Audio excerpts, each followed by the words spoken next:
বিসমিল্লাহির রহমানির রহিম।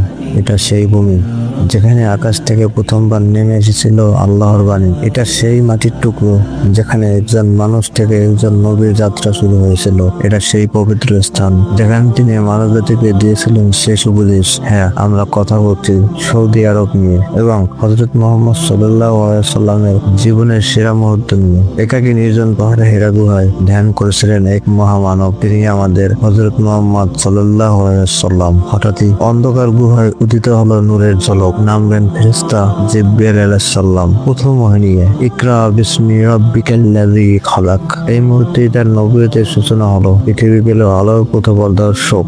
এরপর মক্কা থেকে মদিনায় হিজরত, একটি নতুন ইসলামী সমাজের সূচনা। ভাই ভাই হয়ে গেল আনসার ও মুহাজির। মদিনায় সনদের মাধ্যমে তৈরি হলো ন্যায় ও শান্তির এক অনন্য উদাহরণ। জীবনের শেষ দিকে তিনি মক্কা গেলেন বিদায় হাসপাতালে। আরাফার ময়দানে লাখো সাহাবীর সামনে তিনি দিলেন ঐতিহাসিক ভাষণ, যেখানে ছিল মানবতা, নারীর সম্মান এবং মুসলিম ঐক্যের বার্তা।